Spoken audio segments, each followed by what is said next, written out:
Ազգությամբ կորեացի Ալինա Պարկը սոցցանցի ռեջիմ տեսանյութ հրապարակել, որում նշում է 22 տարի ապրելով ու դաստիարակություն ստանալով կորեական ընտանիքում ամուսնանում եմ հայ տղայի հետ ու հայկական ավանդույթներով տոնում հարսանիք, դե իսկ հարսանեկան արարողության համար զույգն ընտրել էր ոսկեվազի գինու և կոնյակի գործարանը։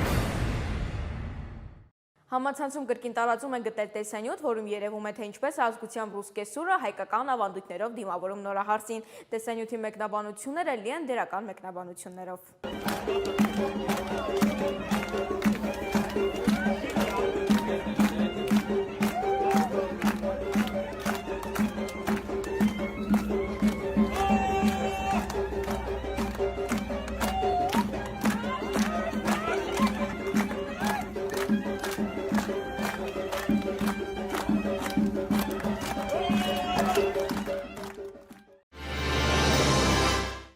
Համացանցում մեծ տարածում է գտել Սոչիում հայկական հարսանիքից տեսանյութ, որը հրապարակվել է հենց հարսանցուի կողմից Գրետա Չամյանի, եւ նա այն մակագրել է այսպես. Հայրիկը որոշել է համոզվել, որ դա հաստատ իր դուստրն է։